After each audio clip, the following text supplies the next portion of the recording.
The Galactic Council, often regarded as the guardian of peace and stability across the vastness of the universe, was plunged into chaos. The central chamber, typically a stage for diplomacy and rational debate, echoed with shouts and accusations. Species from all corners of the galaxy, ranging from the colossal and imposing Taurans to the nearly ethereal Luminaris, quarreled amid holograms displaying the growing devastation caused by war. At the center of the room floated High Counselor Zaner, an entity composed of pure energy whose pulsating light mirrored the collective despair. Silence, his voice reverberated, cutting through the clamor. "We are here to prevent this war from consuming us all." The war between the Krydax and the human coalition had become the most brutal conflict the galaxy had ever witnessed. The Krydax Empire, led by the unyielding Emperor Xerxrax, was an expansionist force driven by their belief in the supremacy of their reptilian species. They had conquered colonies and entire systems without facing significant opposition, until they reached the borders of humanity. What was once seen as a young and disorganized species proved to be an adversary combining chaotic creativity with relentless determination. Representing humanity, Captain Elias Trent observed the chaotic council scene with a calm expression, though his eyes betrayed the resolve of a leader who understood the weight of his decisions. Beside him stood Imani, a brilliant strategist responsible for devising tactics that had turned the tide in crucial battles, and Admiral Kara Voss, whose expertise in commanding human fleets was beyond question. Trent rose, his voice firm but measured. "You see destruction and chaos.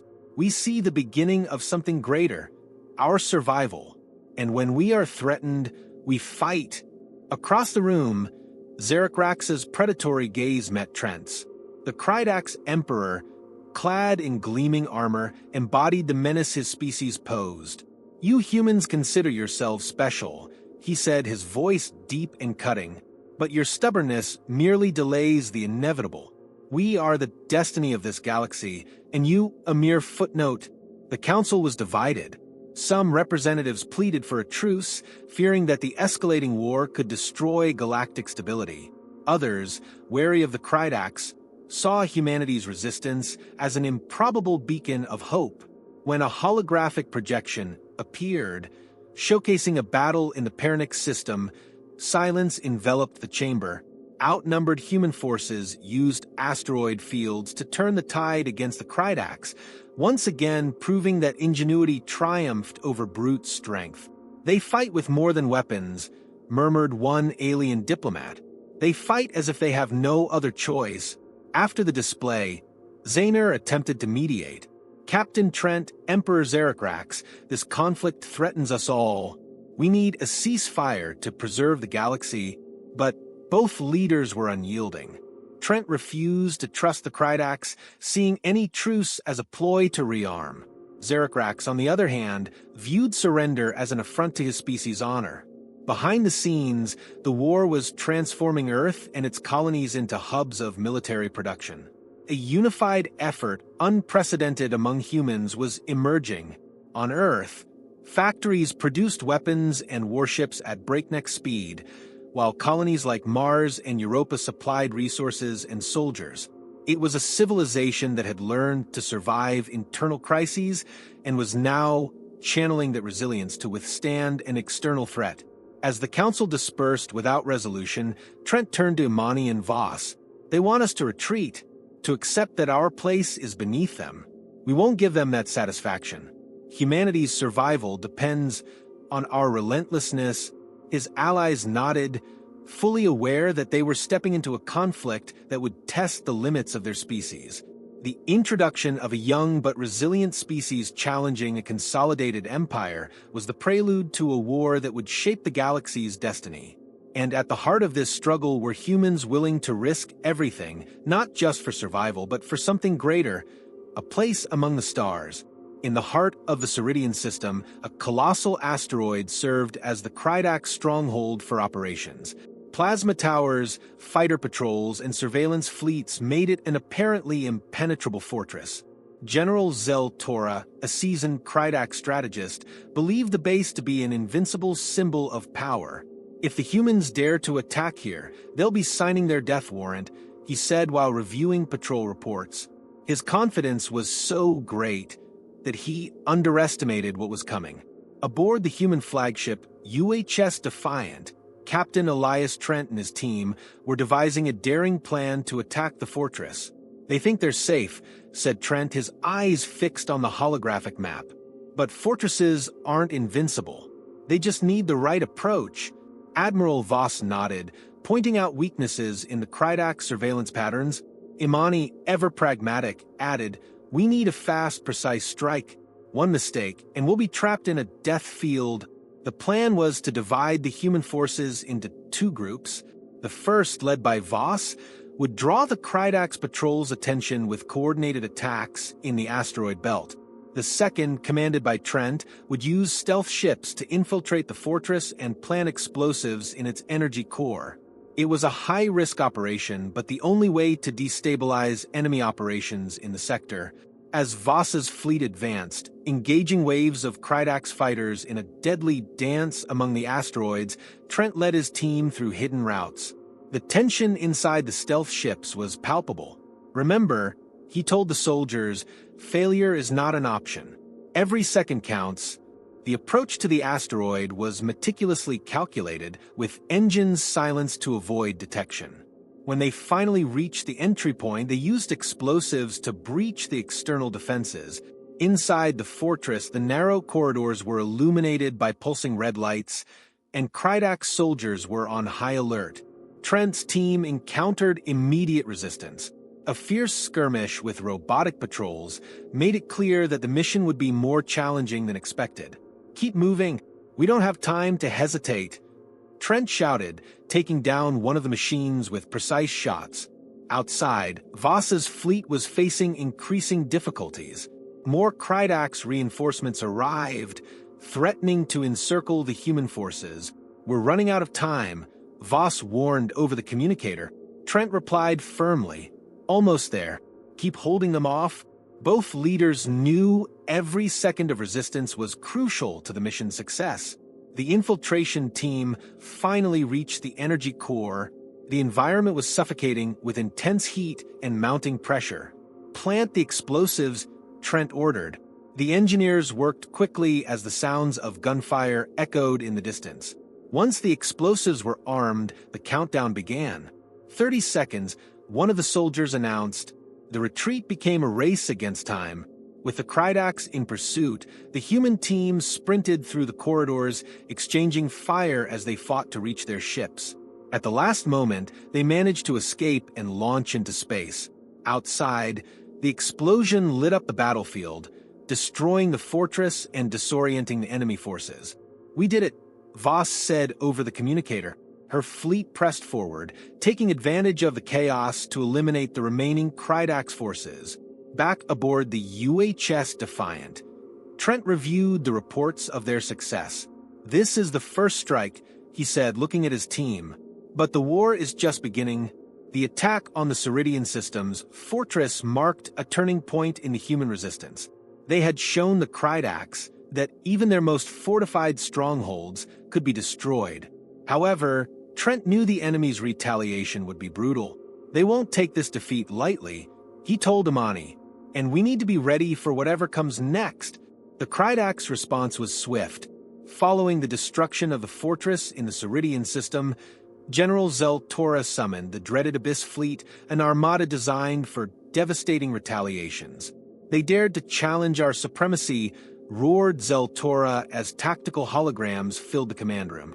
"We will respond with fire and make it clear that resistance is futile." The strategy was straightforward. Attack the human colonies in the Aegis system and sever their supply lines, weakening the human coalition before any further offensive. Aboard the UHS Defiant, Captain Trent received the reports with a grim expression. "They're coming, and this won't be a typical attack," he said during a meeting with his command team. Imani reviewed star maps and intelligence reports, while Voss analyzed Krydak's attack patterns. "They're targeting our colonies," said Imani, pointing to the data. "If we don't confront them decisively, we'll lose our ability to sustain this war." As colonies in the Aegis system prepared for evacuations, Trent convened a war council. The Abyss fleet is massive, but it also relies on a mothership to coordinate its operations, he explained, highlighting a hologram of the Ecliptica Abyss, a monstrosity orbiting the system. If we can neutralize that ship, we'll destabilize the entire fleet. But to reach it, we'll need to create a massive distraction. The plan was risky. The main fleet, led by Voss, would face the Krydax directly, buying time while Trent led a stealth force toward the mothership. The goal was to plant explosives in its energy core, a mission many considered suicidal, but essential to securing victory. If we fail, everything we've achieved so far will be lost, said Trent. The determination in his voice inspired confidence, but the weight of responsibility was evident. The confrontation began as the first Krydax ships entered the orbital sector of Aegis Prime colony. The colony's defensive batteries fired relentlessly, but the Abyss fleet advanced like an unstoppable wave. Hold your positions, ordered Voss as her fleet launched coordinated strikes to slow the enemy's advance. However, the Krydax had the numerical advantage, and every moment grew more critical. Meanwhile, Trent and his team advanced in stealth ships through the gravitational corridors of the system. "We're on our way," he reported via communicator. "Keep them distracted as long as you can." The tension inside the ships was palpable. "If this goes wrong, we'll be caught in the crossfire," commented Vance, one of the veteran soldiers.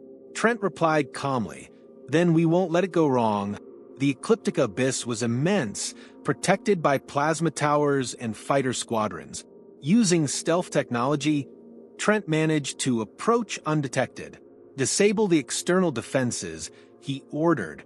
A series of electromagnetic pulses temporarily shut down surveillance systems, allowing the team to infiltrate the ship's interior corridors. Every step was a race against time and silence, with the constant risk of detection. On the main battlefield, Voss faced mounting challenges.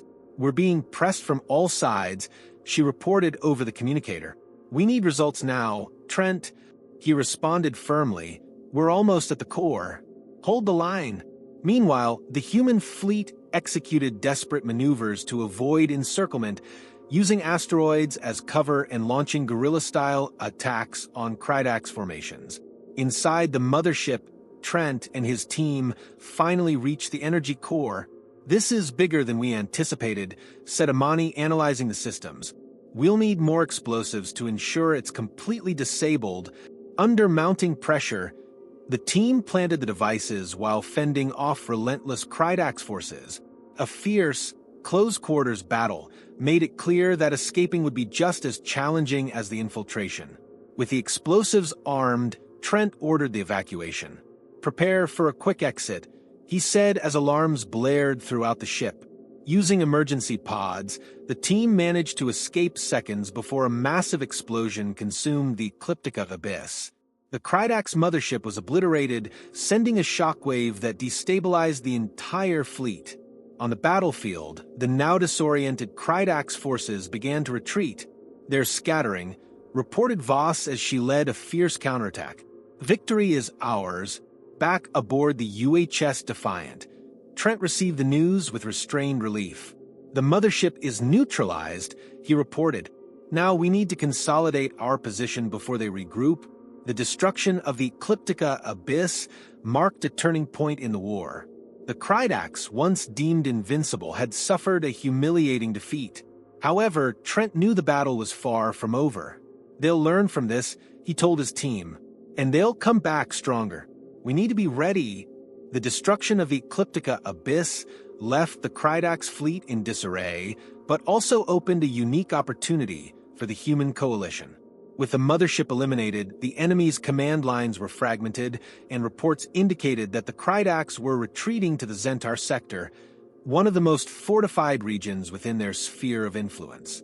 "If we want to secure our victory, we need to press them before they regain control," declared Trent during a strategic council aboard the UHS Defiant. "The Zentar sector is their logistical heart. If we take it out, they'll lose their ability to sustain the war." The Zentaur sector was a vast network of orbital bases and factories scattered across asteroids and inhospitable planets. It produced everything from weapons to ships and was vital to the Krydak's military force. But it's a fortress, said Admiral Voss, displaying reconnaissance data. Plasma towers, minefields, constant patrols. A direct assault would be suicidal. Trent nodded, studying the holographic map. Then we won't attack directly. We'll fragment them, as we did before. The plan was bold. The human fleet would be divided into 3 groups. The first, led by Voss, would launch a frontal assault to divert attention.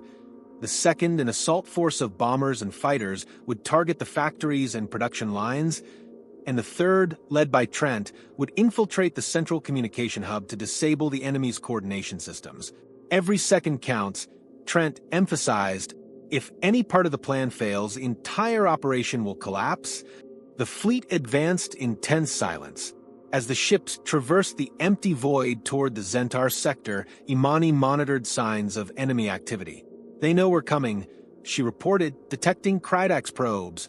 They're preparing. Her words only reinforced Trent's determination.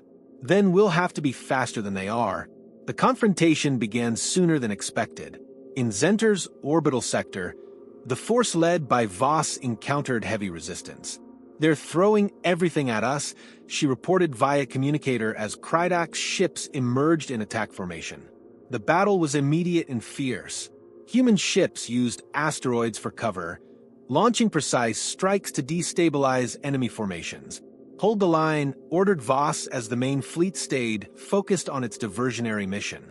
Meanwhile, the assault force moved toward the orbital factories. Skilled pilots navigated through minefields and Krydak's patrols, launching missiles at the facility's vulnerable points. Explosions lit up the void, but the resistance was intense. We're facing heavy patrols, reported one pilot. We need reinforcements, but the order was clear. Maintain the attack at all costs. Aboard a stealth ship, Trent led his team toward Zentaur's central communication station. We're en route, he reported. Prepare for a silent entry. Using cloaking technology, the team landed on a nearby asteroid and infiltrated the station. Inside, the corridors were guarded by robotic sentinels and advanced surveillance systems. Disable the cameras first, ordered Trent. The team worked in sync, neutralizing defenses without alerting the enemy. Inside the station, the group faced increasing resistance. They know we're here, warned Imani over the communicator. They're mobilizing forces to stop us. The team advanced swiftly, engaging in intense firefights with Krydak's patrols. Keep moving, shouted Trent as he took down an enemy with precise shots. We're close to the core. On the main battlefield, Voss continued fighting to keep the Krydaks distracted. They're redirecting more forces to us, she reported as explosions rocked her ship's bridge. We need results, Trent. He responded with controlled resolve. Almost there. Hold on. Meanwhile, the human fleet executed desperate maneuvers to maintain their position, using guerrilla tactics and asteroids as cover. At the station's core, Trent and his team finally reached the communication systems. This is it, said Imani as she configured a jamming device. If we take this offline, they'll be blind. The process was slow, and Krydak's forces began surrounding their position. We're running out of time, warned Vance. Hold the line, ordered Trent, defending the perimeter with calculated precision. After what felt like an eternity, the device was activated. Enemy communications disabled, reported Imani. They're disorganized. The impact was immediate in space. Krydak's ships began acting erratically, allowing Voss's fleet to intensify their assault. They're retreating, she reported. Push forward now. With the station compromised and the factories in ruins, the Zentaur sector was neutralized. But victory came at a high cost. We lost many ships and soldiers today, said Voss as she assessed the damage. Trent, still catching his breath, replied, but we also proved we can strike at their core. This changes everything. As the human fleet regrouped, an intercepted message revealed troubling news. The Krydaks are concentrating resources on their homeworld, reported Imani. There preparing a final stand, Trent gazed at the holographic maps, knowing the next step would be decisive. If they want to make Zarthal their last refuge, then that's where we'll finish this. The Krydak's homeworld, Zarthal, was the fortified jewel of their empire. A planet of hostile landscapes and intricate subterranean networks, surrounded by orbital defense belts and relentless combat squadrons. Any invasion attempt would be a direct challenge to their supremacy. For the human coalition, Zarthal was more than a strategic target. It was the symbol of power that needed to fall. If we end this here, we end the war, declared Trent during the Strategic Council. But if we fail, everything we've achieved so far will be in vain. The operation was named Final Aurora. The plan involved 3 simultaneous stages. The main fleet, led by Voss, would launch a frontal assault to divert attention from the defenses. A second force, commanded by Imani, would target the shield generators protecting the planet, using stealth ships to plant explosives. Finally, Trent would lead a ground team to infiltrate the central Krydak's base and disable a mysterious secret weapon that, according to reports, could turn the tide of the war. Aboard the UHS Defiant, the atmosphere was thick with tension. Soldiers adjusted their gear while pilots reviewed flight routes. "This will be the toughest mission of our lives," said Trent to the assembled crew. "But it will also be the most important. We're not just fighting for ourselves. We're fighting to ensure this galaxy never again suffers under the shadow of their tyranny." As the fleet approached Zarthal, sensors detected the first lines of defense. Enemies spotted, Voss reported over the communicator. Fighters and frigates moving into position, orbital plasma towers fired in relentless volleys, creating a deadly spectacle of light. Frontal assault initiated, announced Voss as her fleet advanced under heavy fire. The human ships scattered into strategic formations, engaging the enemy directly to allow the other teams to infiltrate. Meanwhile, Imani's unit moved silently through asteroid belts, avoiding detection. "Our target is the planetary shield generators," she reported. "Without them, Trent will have a chance to land." The group encountered Krydak's patrols in swift, precise skirmishes. Planting charges, reported an engineer as they placed explosives on the structure's weak points. When the generators finally fell, a breach in the planetary shields appeared. "Breach confirmed," announced Imani. "You're clear to go, Trent." With the shields down, Trent and his team descended to Zarthal's surface in armored transports. "We're entering the atmosphere," reported Vance as the ships shook under anti-aircraft fire. The planet below was a desolate expanse of arid landscapes and sprawling military installations. "There's the central base," said Imani, pointing to a massive structure guarded by defensive towers. "Getting there will be hell." The landing was immediate and brutal. The team faced heavy resistance, with Krydak's patrols emerging from subterranean tunnels and plasma towers firing incessantly. "Priority target, those towers," ordered Trent. Using precision missiles, the humans neutralized the defenses one by one, clearing a path for the infiltration. "We're in," Trent reported as his team entered a dark corridor lit only by flickering red lights. Inside the base, the real challenge began. Tight corridors were patrolled by robotic sentinels and elite Krydak's guards. "We're deep in enemy territory now," said Trent. "No mistakes." The team advanced in tight formation, eliminating enemies with surgical precision.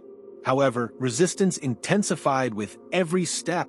"They're surrounding us," warned Vance as plasma fire filled the corridor. "Hold the line," shouted Trent, leading a fierce counterattack. At the base's core, the Krydak's secret weapon awaited.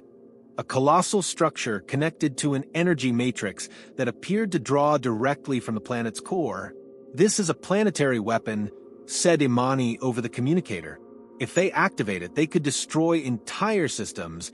Time was critical.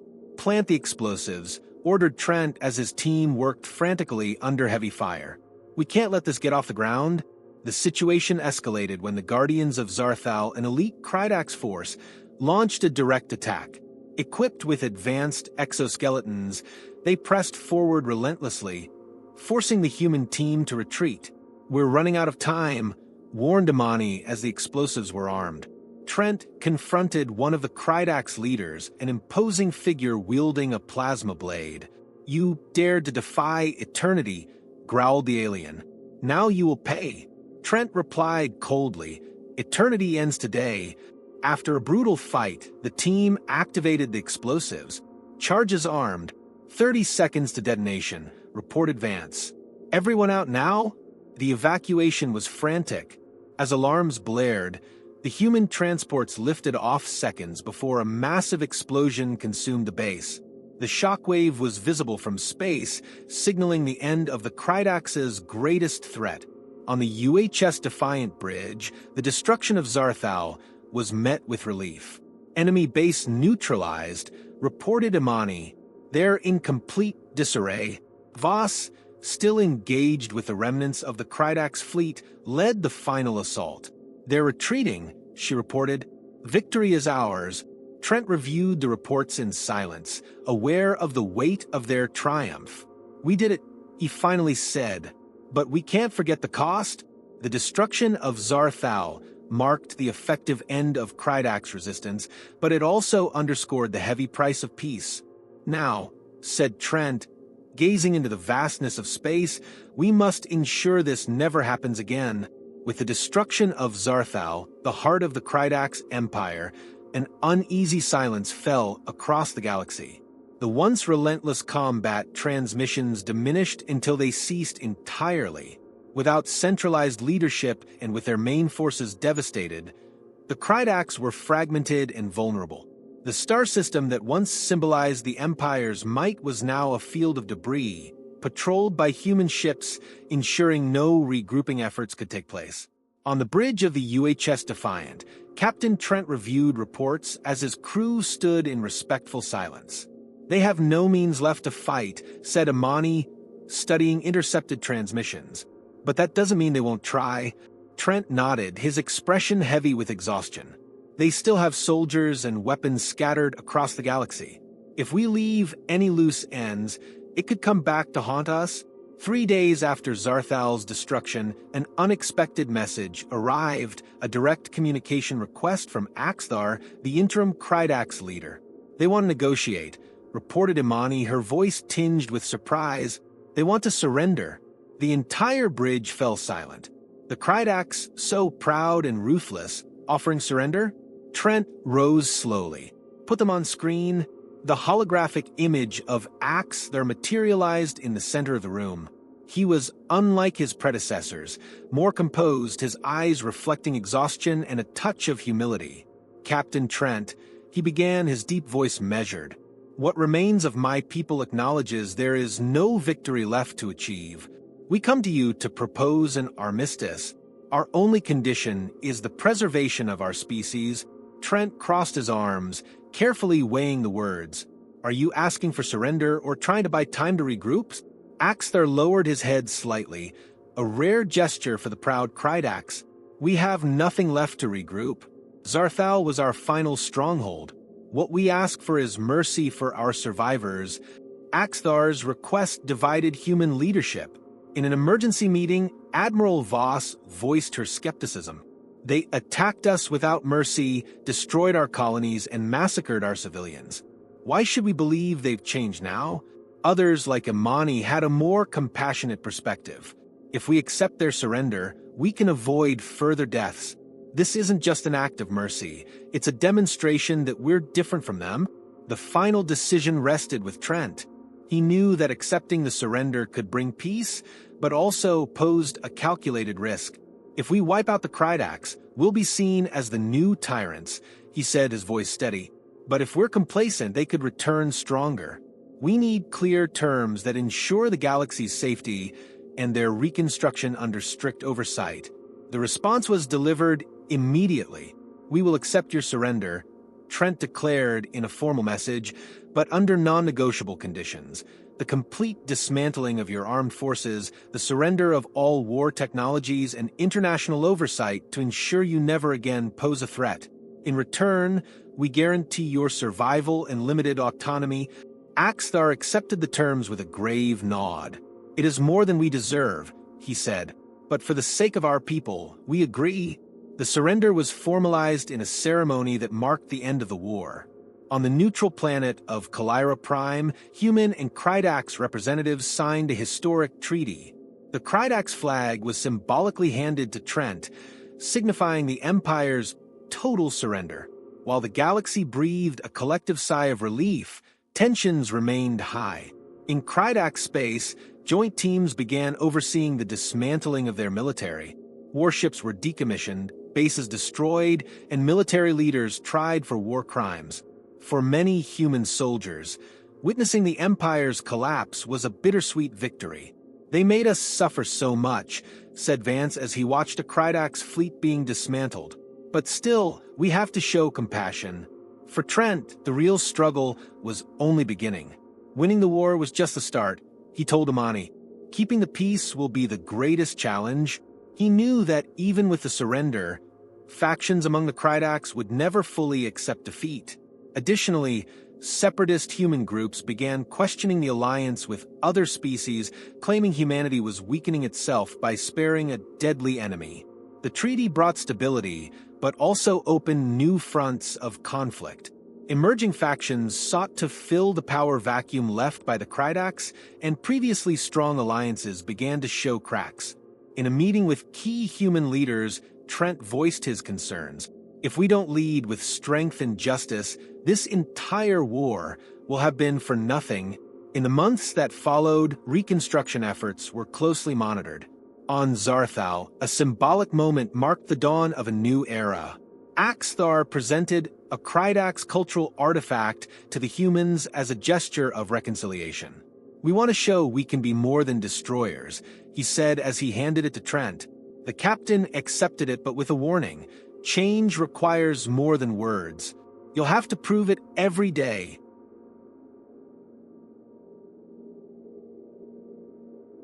As the galaxy celebrated the end of the war, Trent remained vigilant. "Peace is a process, not an event," he told his team. "And it's up to us to ensure this galaxy is never divided by a war like this again." His words served as a reminder that the work was far from over. The end of the war ushered in a period of reconstruction and reflection for the galaxy. The signing of the Treaty of Kalira Prime officially marked the conclusion of the conflict with the Krydax, but the peace that followed was fragile. While galactic leaders debated how to reorganize the devastated systems, humanity found itself in a unique position. Transformed from an emerging species to a respected and feared power across the universe. Captain Trent, now a symbol of resilience and leadership, attended a final summit on Kalira Prime. The event brought together representatives of all major factions, including species that had once dismissed humanity as insignificant. During his speech, Trent spoke with the same determination that had guided his actions during the war. "Peace is not a reward. It is a constant effort. Together, we must ensure it lasts, not through fear, but through hope." His words echoed throughout the hall, met with applause from some factions and wary glances from others. While treaties were celebrated, the real work unfolded in the war-ravaged systems. On Zarthal, joint reconstruction teams of humans and Krydax worked side by side for the first time. Human engineer Sarah Lorne led efforts to rebuild a Krydax village, teaching young aliens how to operate mining and construction equipment. "Building is harder than destroying," she remarked to a reporter, "but it's also far more rewarding." On Earth, the victory brought both pride and introspection. Monuments were erected to honor the fallen. But debates about the cost of the conflict persisted. In a rare public address in New Geneva, Trent summarized the prevailing sentiment. "We fought because we had to, but now we must ask ourselves what we will do with the peace we've won. We must build something that justifies the sacrifice of so many." Not everyone was satisfied. Human separatist factions began to grow, arguing that intergalactic alliances placed humanity at risk. "We spent so much protecting other species," said one of their leaders. "But who will protect Earth when our time of need comes?" These groups represented a new, internal threat that Trent knew he would have to confront. Meanwhile, the Krydax struggled to adjust to their new reality. Under Axthar's leadership, they took initial steps toward restructuring as a peaceful society. In a gesture of goodwill, Axthar invited Trent to a ceremony at the former Imperial Palace, now repurposed as a cultural center. During the event, Axthar presented an ancient Krydax artifact as a symbol of reconciliation. "We want to show that we can be more than destroyers," he said. Trent accepted the gesture but issued a warning. "Change is not a destination, it's a journey. We will be watching your steps closely." Despite their differences, the galaxy began to work together in ways previously thought impossible. Human scientists collaborated with alien researchers to develop reconstruction technologies. Diplomats forged alliances between former rivals. Small acts of cooperation began to lay the foundation for a new era of peace. But tensions still lingered. In many systems, groups that had lived under Krydax domination struggled to fill the power vacuum left by the Empire's collapse. Imani, now a Galactic ambassador, worked tirelessly to promote stability. In a meeting with Trent, she summarized the situation. "Peace isn't a finish line, it's a flame in the wind. We must guard it at every moment." Trent agreed. "The war taught us how to survive. Now, we need to learn how to live." At the Galactic Council, new directives were being discussed to prevent future conflicts. One proposal was the creation of an intergalactic peacekeeping force composed of soldiers from various species. While initially supported, the idea faced resistance from factions fearing a loss of autonomy. "We cannot allow a war like this to happen again," declared High Counselor Zayner in a speech. "But it will require sacrifice, cooperation, and courage." Trent's journey also changed. Though many expected him to take on a political leadership role, he chose to remain in the field, leading reconstruction and security initiatives in the galaxy's more remote regions. "My place is where there's still work to be done," he explained in an interview. "Peace isn't a prize, it's a responsibility." Meanwhile, small signs of instability continued to emerge. In a remote system, a pirate fleet attacked a colony, exploiting the absence of the former Krydax control. Although the attack was contained, it served as a reminder that the galaxy was far from completely secure. "We must remain vigilant," said Voss during a meeting with human leaders.